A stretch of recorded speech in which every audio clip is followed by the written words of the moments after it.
Efésios capítulo 6. Vamos ler, por enquanto, dos versículos 10 a 12.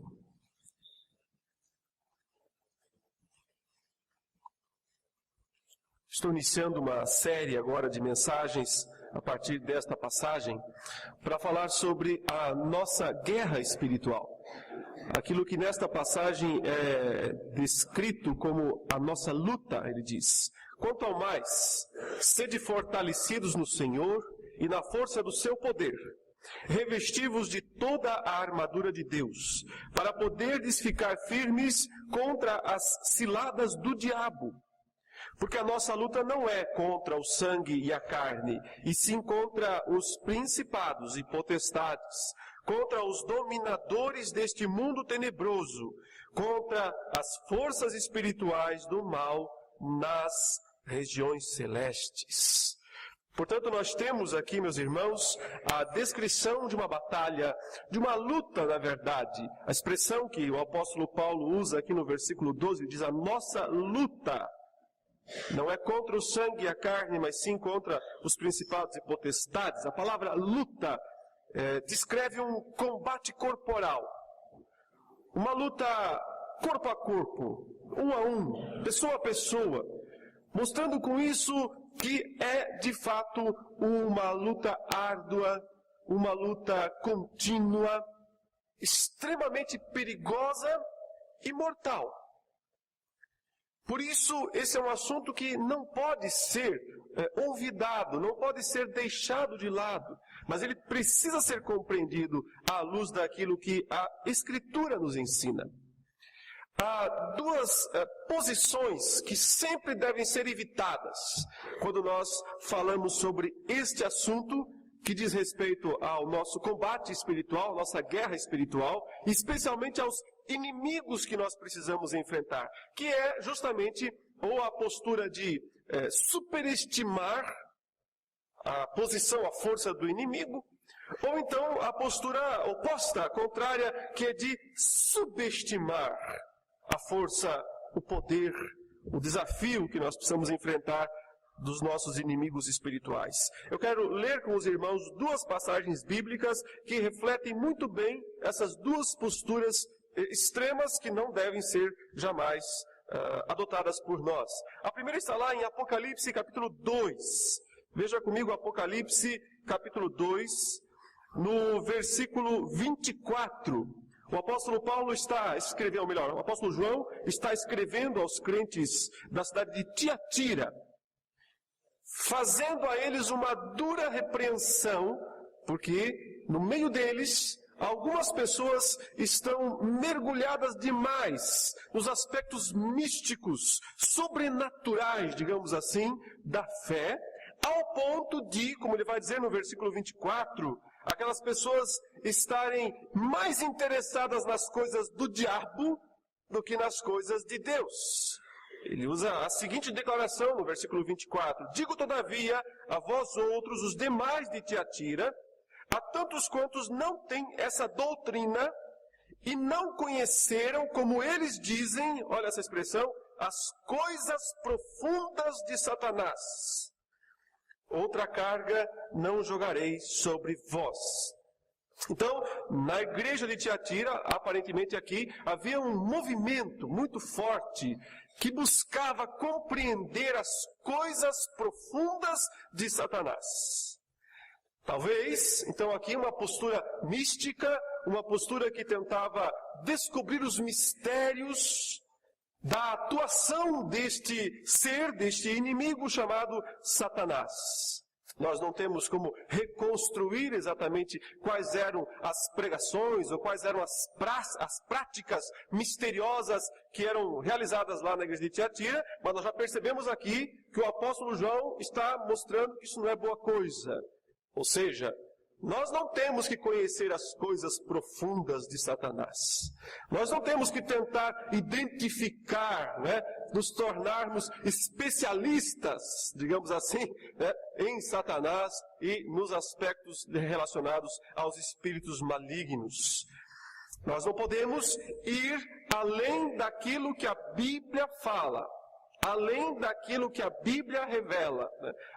Antigamente, não tão antigamente assim, havia uma prática nas igrejas evangélicas de chamar, ex-pais de santo, ex-mães de santo, não sei o quê, para trazer relatos sobre experiências antigas, como é que eles invocavam os demônios, como é que os demônios falavam, agiam e tal. Este não é o caminho. Ou seja, nós não podemos confiar que aquilo que o diabo diz a respeito de si mesmo seja verdade. Por uma razão muito simples, Ele é quem? O pai da mentira.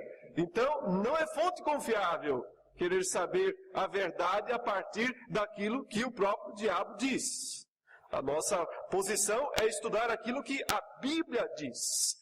Então, nunca é bom negócio para nós entrevistarmos o diabo e queremos dizer, fala aí, o que você faz, o que você não faz e tal. Não é esse o caminho, porque estaremos falando com o pai da mentira.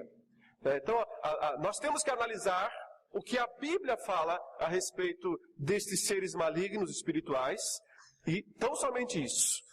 Entendendo que a Bíblia não fala muito, não fala tudo o que nós gostaríamos.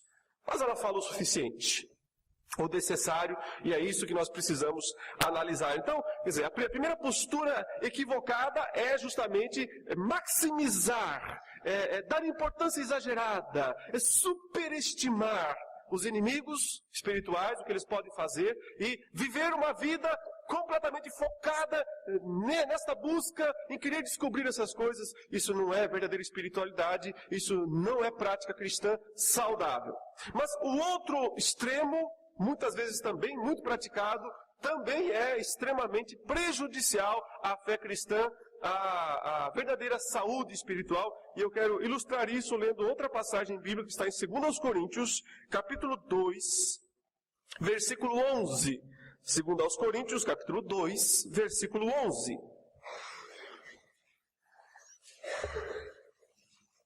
Nesta passagem, o apóstolo Paulo está falando sobre a importância de os irmãos perdoarem uns aos outros, ele mesmo de perdoar aqueles que o ofenderam, e ele argumenta que deve fazer isso por uma razão muito simples, que está aqui no versículo 11, ele diz: para que Satanás não alcance vantagem sobre nós, pois não lhe ignoramos os desígnios. Pois não lhe ignoramos os desígnios. Então, você vê aqui uma preocupação do apóstolo Paulo de não ser enganado pelo diabo, de não ser enganado, ludibriado por Satanás, através de uma atitude de ignorá-lo, de fazer de conta que ele não existe, de fazer de conta que ele não pode fazer nada. Isso também é tão perigoso quanto o envolvimento maciço, quanto o envolvimento exagerado nas coisas, em relação às coisas profundas de Satanás. Então, nós não precisamos, não devemos ter qualquer uma dessas duas posições. Ou exagerar, querer conhecer as coisas profundas do maligno, mas também não podemos ignorar que ele tem desígnios. Desígnios aqui, a ideia é justamente de intenções perversas, intenções malignas sobre cada pessoa, a respeito de cada cristão e da igreja como um todo também. Por isso que ele descreve a luta em termos pessoais, mas é claro que nós somos um exército. Então há ataques maciços à igreja e também há ataques individuais aos crentes. Ninguém está fora desta guerra. Ninguém está fora desta batalha. A única questão é entender de que lado se está. Porque ou uma pessoa está do lado dos exércitos malignos, ou está com Jesus. O próprio Cristo dizia: quem não está comigo, está contra mim. Efetivamente, contra mim. Na passagem em que o apóstolo Paulo descreve a nossa luta, ele descreve os inimigos. Ele descreve uma certa ordem com a qual esses inimigos se apresentam e lutam. Então vamos voltar outra vez a Efésios capítulo 6. No versículo 11, ele menciona o chefe dos inimigos. E no versículo 12, ele descreve classes, categorias desses inimigos. Veja, verso 11, revestivos de toda a armadura de Deus, estou lendo Efésios 6, verso 11, para poderdes ficar firmes contra as ciladas do diabo. Aqui está o inimigo mor, aqui está o chefe, o diabo. Depois, ele descreve os demais, porque a nossa luta não é contra o sangue e a carne, e sim contra os principados e potestades, contra os dominadores deste mundo tenebroso, contra as forças espirituais do mal nas regiões celestes. Hoje, nós vamos gastar tempo, hoje e aqui em alguns próximos estudos ainda, para falar sobre o primeiro mencionado aqui, no versículo 11, que é justamente o diabo.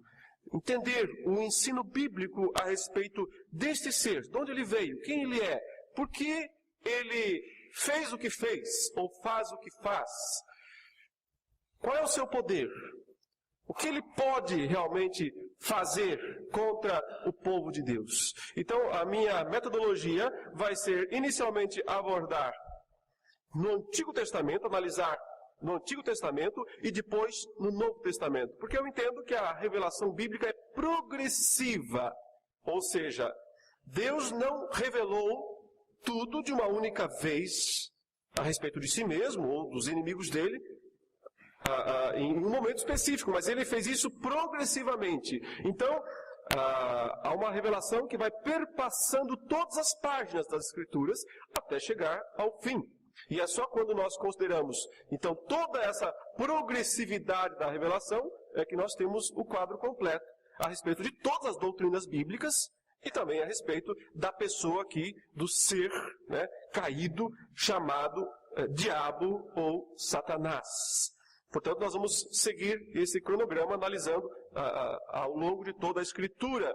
E precisamos, portanto, voltar ao primeiro texto bíblico, que o menciona. Indiretamente, mas o menciona, que é Gênesis 3. Vamos, portanto, meus irmãos, analisar agora a passagem de Gênesis capítulo 3.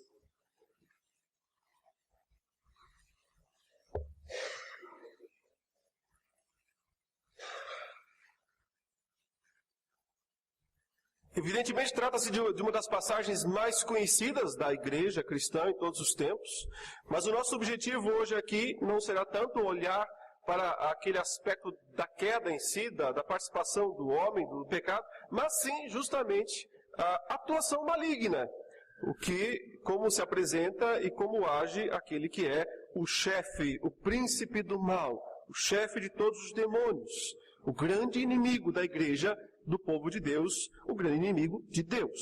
O capítulo 3 diz assim: mas a serpente, mais sagaz que todos os animais selváticos que o Senhor Deus tinha feito, disse à mulher: é assim que Deus disse, não comereis de toda árvore do jardim?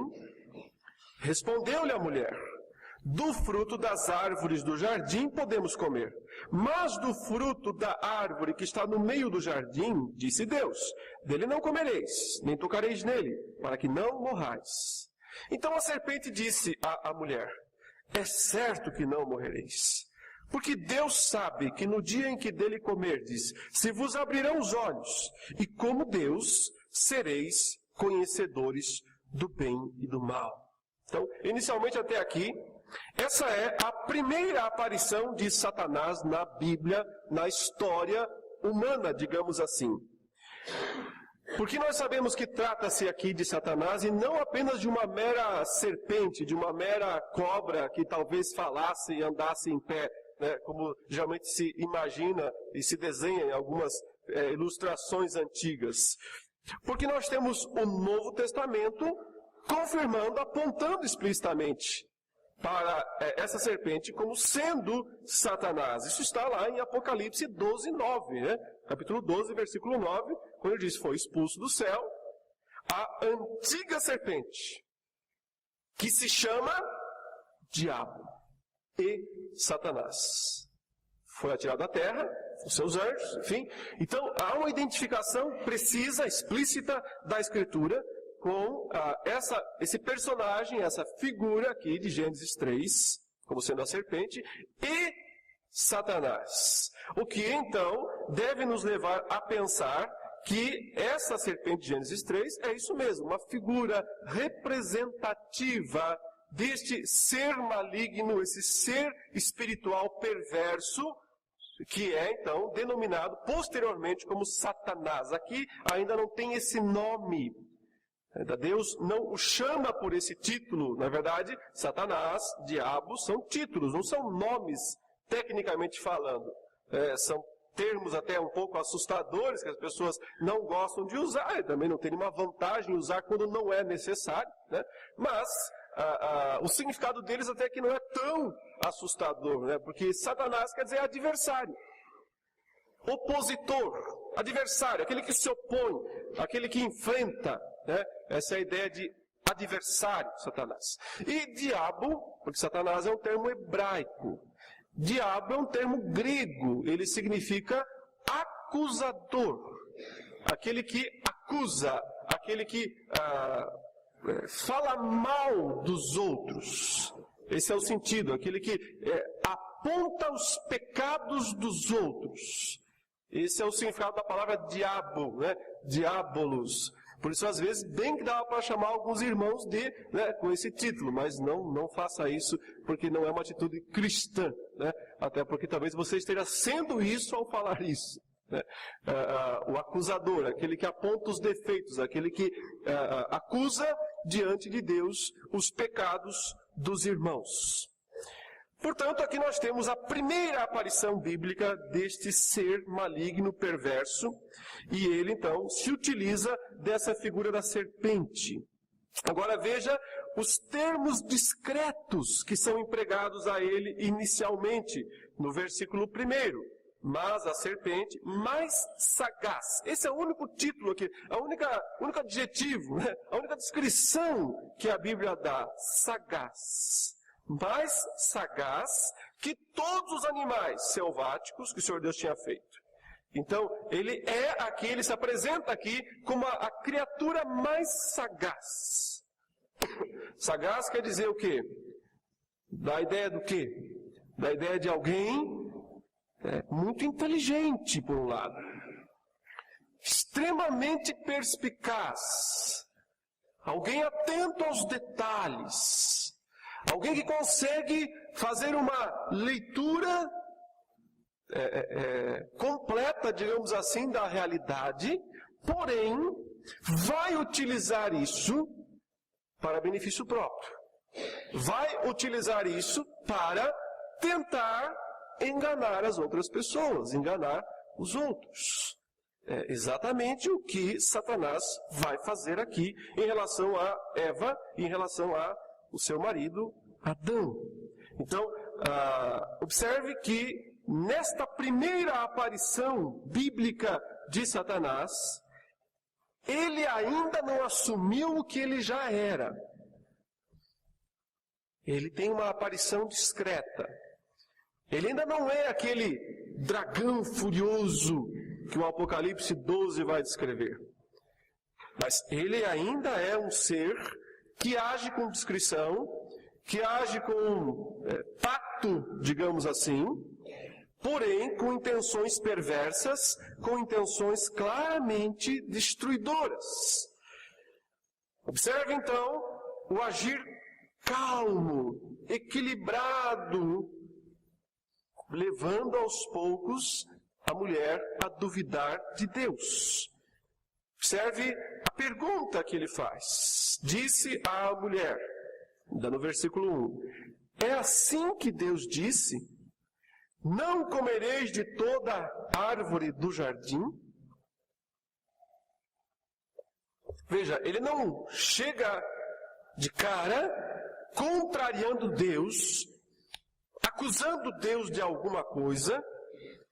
Ele não chega de cara impondo a sua opinião, mas ele pergunta, ele leva a mulher a pensar a respeito. Ele diz, foi assim que Deus disse, você que ouviu, você que estava lá, junto com o seu esposo, e aí Deus falou aquelas coisas todas sobre a árvore do conhecimento do bem e do mal, que foi isso mesmo, eu ouvi errado, né? Foi isso mesmo que Deus disse, ou eu ouvi errado o que Deus falou? Deus disse que vocês não podem comer de nada do que está aqui, não comereis de toda a árvore do jardim. Ou seja, ele claramente está aqui exagerando uma ordem divina, né? Porque é óbvio que Deus não disse isso. Aliás, Deus disse, podem comer de todas, menos essa. Então ele vem e diz, então, vocês não podem nada. Vocês são as criaturas mais infelizes desse jardim, porque estão aqui no meio de todas essas coisas maravilhosas, e esse estranho Deus, falou para vocês não podem fazer coisa nenhuma. Olha, a tática deu certo. Ela funcionou. Por quê? Porque levou justamente a mulher a também exagerar no que Deus disse. Observe a resposta do versículo 2. Respondeu-lhe a mulher, do fruto das árvores do jardim podemos comer. Então ela foi em defesa de Deus, né? Muito bem intencionada. Não, peraí, Deus não falou isso não. Ele disse que nós podemos comer das árvores do jardim. Mas do fruto da árvore que está no meio do jardim, que era aquela do conhecimento do bem e do mal, disse Deus, dele não comereis, nem tocareis nele, para que não morrais. Quer dizer, o que é que a mulher aqui relata como verdade, mas em que ponto ela também exagera, né, naquilo que não foi dito? Claro, está certo, Deus disse, pode comer de todas as árvores, menos daquela que está no meio do jardim, que é a do conhecimento do bem e do mal, não come para que não morrais. Mas ela também exagera, ela fala, nem tocar nele. Então, deu certo, né? Esse negócio de exagerar as coisas, esse negócio de radicalizar as coisas, funcionou. Pegou. Ela também vai para esse ponto e coloca a ordem de Deus mais difícil, mais complicada do que de fato era. Percebendo que a isca havia sido mordida, então a serpente vai, Satanás vai direto ao ponto. Que é o que está no versículo 4. Então, a serpente disse à mulher, é certo que não morrereis. Agora, ela tem uma postura dogmática. Até então, foi uma postura dialogal.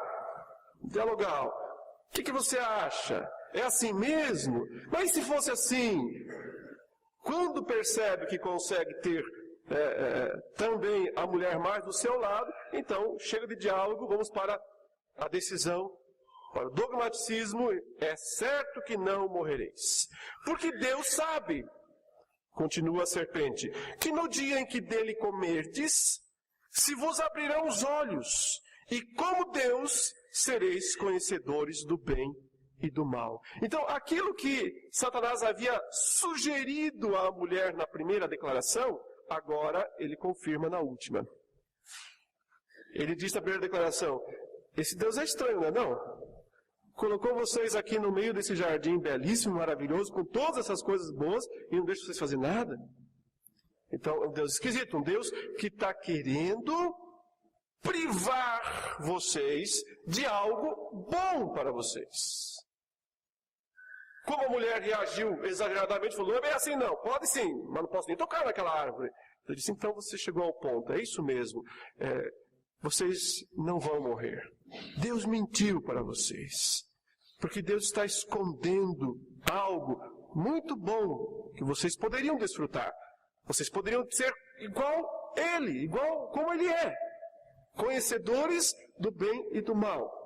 Parênteses, quando fala que Deus é o conhecedor do bem e do mal, por mais que isso esteja aqui na boca da serpente, mas depois Deus confirma isso também, não significa conhecedor prático. Deus conhece o bem e o mal no caso aqui especificamente, porque Ele conhece todas as coisas, porque é um ser onisciente. Mas não é um conhecimento de quem fez, de quem realizou. Isso, Adão e Eva seriam. Porque eles teriam então conhecido bem, sendo criados assim, e em sequência, realizado, cometido o mal de forma prática, como pecado. Então o que nós temos é a sua clara intenção de denegrir a Deus. Deus tem culpa. Deus é o verdadeiro culpado da situação de vocês. Isso é que é, na verdade, ateísmo, sabe? É transferir a culpa da sua própria existência perversa, maligna, decaída, para Deus. Veja como isso vai pegar no ser humano, Adão, logo depois de comer da árvore do conhecimento do bem e do mal, Deus vai chegar para ele e vai perguntar para ele: o que você fez? Ele vai dizer exatamente o quê? A mulher que tu me deste por esposa, me deu da árvore do conhecimento do bem e do mal, e eu comi. Então, ele vai transferir a culpa. A culpa é dela. Mas, em última instância, ele está querendo culpar quem? Quem deu a esposa? A mulher que tu me deste por esposa. Então, em última instância, a culpa é de Deus. Satanás conseguiu imprimir, tanto no homem quanto na mulher, seus próprios sentimentos perversos. A sua própria rebelião contra Deus. Por isso que Deus vai agir de uma forma tão enérgica em relação ao que foi realizado. E aí nós precisamos ler o que está em sequência nos versículos 14 e 15, quando Deus, então, se pronuncia a respeito do que a serpente fez. Então o Senhor Deus disse à serpente: visto que isso fizeste, maldita és entre todos os animais domésticos, e o és entre todos os animais selváticos. Rastejarás sobre o teu ventre, e comerás pó todos os dias da tua vida. Porém, inimizade entre ti e a mulher, entre a tua descendência e o seu descendente. Este te ferirá a cabeça, e tu lhe ferirás o calcanhar. Aqui nós temos então a ação divina, ou a reação divina ao agir maligno. É uma ação, um pronto agir de Deus. Ele imediatamente age, interfere, se pronuncia a respeito dessas coisas. Isso é importante para nós, porque nós entendemos justamente qual é o tratamento que Deus tem dado a Satanás desde o começo e que implicações isso tem para o que ele é, o que ele pode fazer. Ainda que essas coisas sejam extremamente introdutórias ainda. Nós precisaremos do restante da Bíblia para poder compreender o desenvolvimento desses aspectos, esses tópicos. Mas observe que, em primeiro lugar, Deus amaldiçoa Satanás. Amaldiçoa a serpente na pessoa da serpente, amaldiçoando então Satanás, Visto que isso fizeste, maldita és entre todos os animais domésticos e o és entre todos os animais selváticos. Portanto, é a primeira criatura explicitamente amaldiçoada por Deus. Deus profere uma maldição sobre esse ser. É interessante que Deus não vai proferir diretamente uma maldição depois sobre o ser humano. O ser humano será alvo das implicações da maldição. Mas a maldição aqui está direta sobre a pessoa de Satanás. E depois ele vai dizer também: maldita é a terra, por tua causa. Amaldiçoando o mundo, a criação, por causa do homem. Mostrando aqui já o seu amor incondicional pelo ser humano. Por aqueles que ele ama e que ele escolheu. Satanás, então, é a primeira criatura explicitamente amaldiçoada por Deus. O que isso significa? Significa a irreversibilidade do seu estado, da sua situação. Não há redenção para o diabo.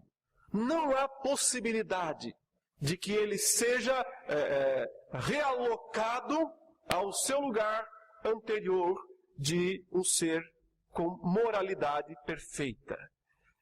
Deus não oferece salvação aos anjos caídos.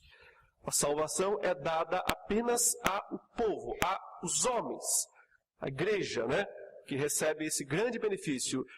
Os seres espirituais, uma vez tendo decaído do seu estado de glória, do seu estado de perfeição, não há como eles serem reconduzidos ao estado de perfeição. Só se pode esperar o que deles? Um aprofundamento no seu estado de queda. Um avançar no seu estado de perdição. Isso parece ficar claro pelas próximas declarações que Deus faz. Ele diz: rastejarás sobre o teu ventre e comerás pó todos os dias da tua vida. Observe aqui, né, a declaração irreversível. Todos os dias da tua existência. E estamos falando de um ser eterno. Um ser que não passa pela morte física como nós, seres humanos. Portanto, cabe a ele, esse ser que caiu, que foi um instrumento também da queda do ser humano, rastejar e comer pó todos os dias da sua existência. Essa ideia de rastejar é a ideia de ser rebaixado, de ser diminuído, de perder seu status. Em outras passagens da Bíblia, como nós veremos nos próximos estudos, né, há uma descrição deste ser como alguém glorioso, como alguém imponente, importante nos planos celestes, mas que se torna então um rebaixado. Isso aqui ainda não é uma condição física, mas é uma condição espiritual. Ele não está descrevendo aqui que Satanás já foi expulso do céu. Aliás, os termos são futuros. Rastejarás. Ele está falando de algo também para o futuro, né? E comerás pó.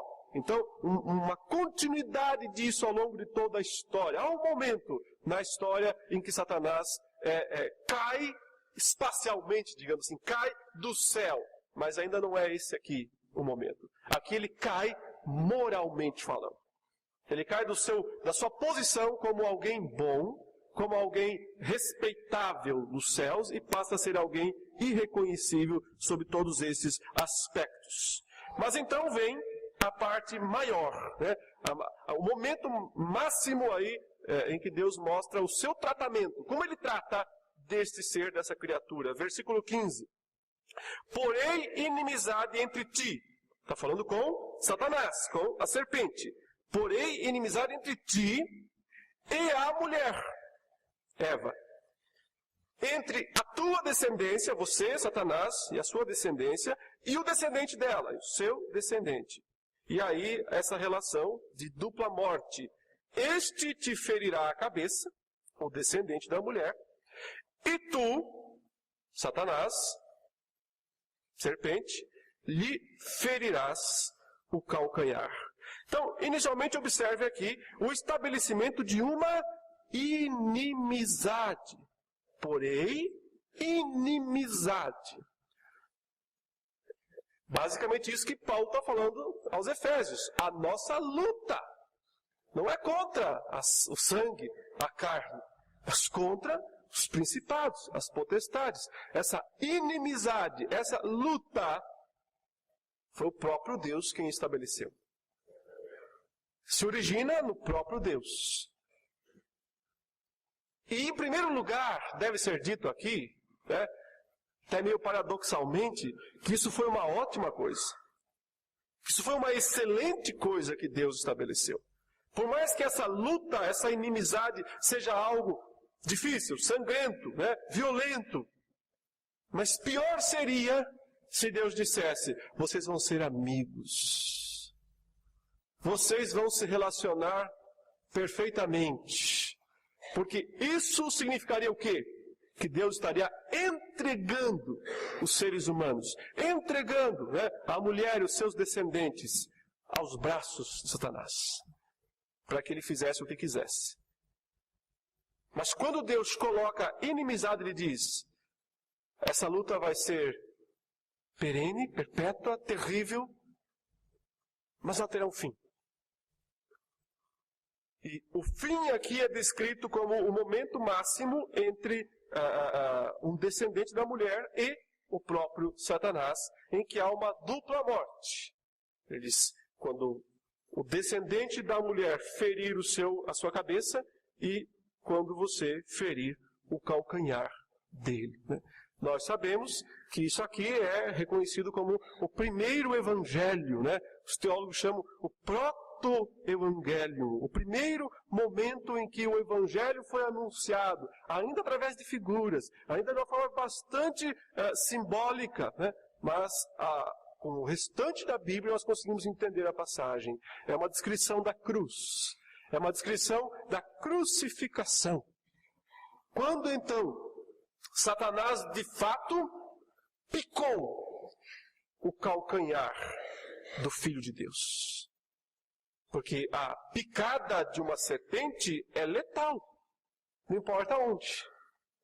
No calcanhar, isso é um ferimento mortal. Por parte de uma serpente, né, com todo o seu poder destrutivo, com todo o seu veneno.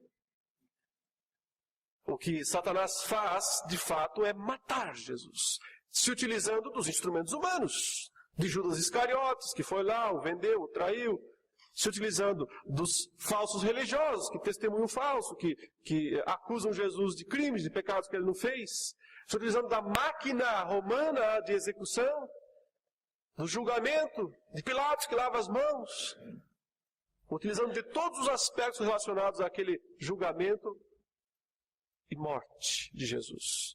Ele picou o calcanhar do descendente.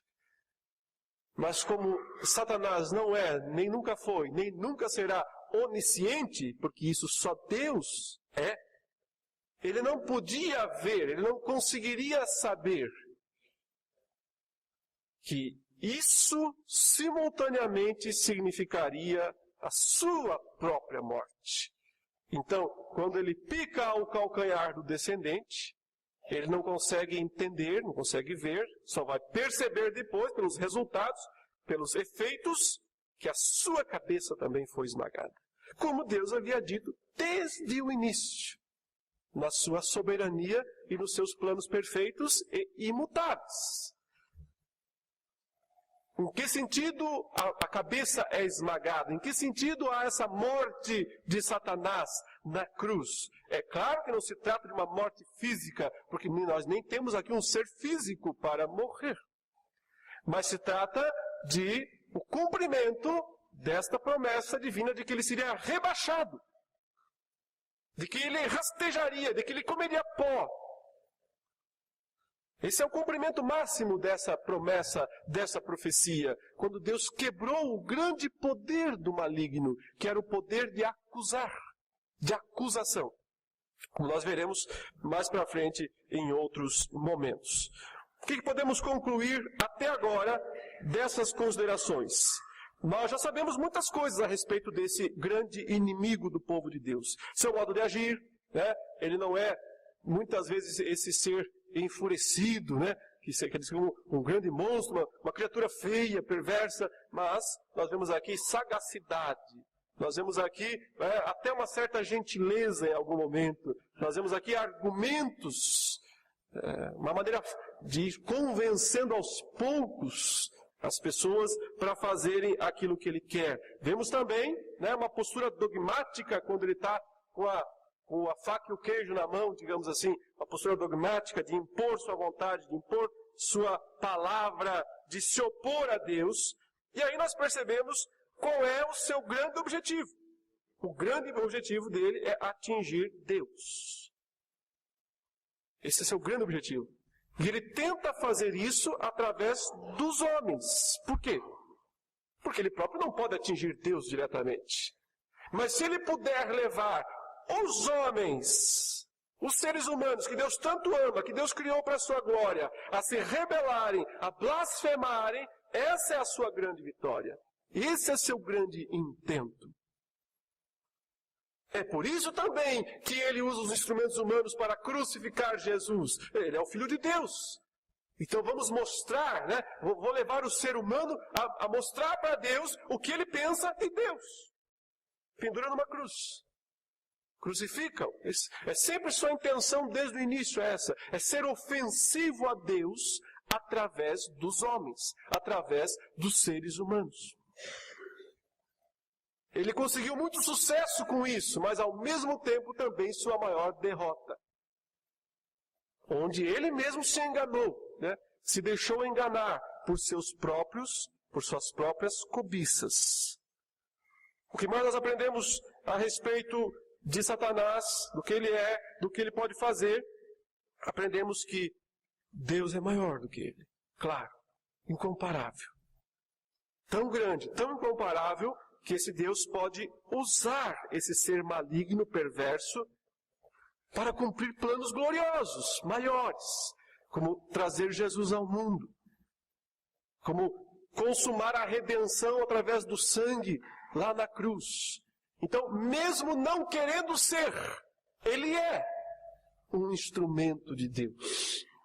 Mesmo lutando contra isso, mesmo sendo um rebelde, um caído, mas ele não pode escapar da grande e poderosa mão de Deus, que pode usá-lo para fazer coisas grandiosas e ao mesmo tempo esmagá-lo com o seu poder, com a sua grandeza e com a sua santidade. E também aprendemos que Deus já impôs sobre ele grandes restrições. Caso contrário, ele faria coisas muito piores do que já faz, mas Deus o tem restringido. Mas ainda não sabemos exatamente quem ele é, de onde veio e por que exatamente fez o que fez. Isso nós estudaremos no próximo estudo que nós teremos. Vamos agora orar ao Senhor e pedir a Deus sempre proteção contra os ataques malignos. Que é exatamente isso que Paulo nos manda fazer na carta aos Efésios, capítulo 6. Curvemos nossas frontes. Santo e eterno Deus, Tu és o Todo-Poderoso, o Soberano. Ao estudarmos esses assuntos, nós queremos ter todo o equilíbrio da Tua Palavra. Não queremos conhecer coisas que a Tua Palavra não revele para nós. Mas também não queremos não conhecer as coisas que a Tua Palavra fala. E assim, Senhor, nós queremos, acima de tudo, glorificar o Teu nome, reconhecendo a Tua grandeza e a Tua soberania.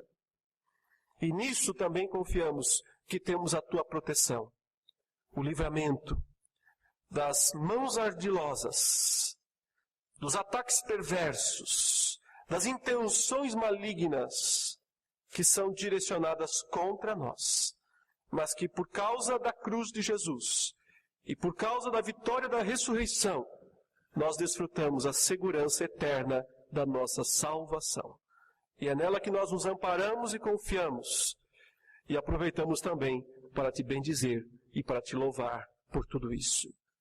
Continue a nos ensinar através da Tua Palavra, porque só nela nós confiamos, só nela nós acreditamos.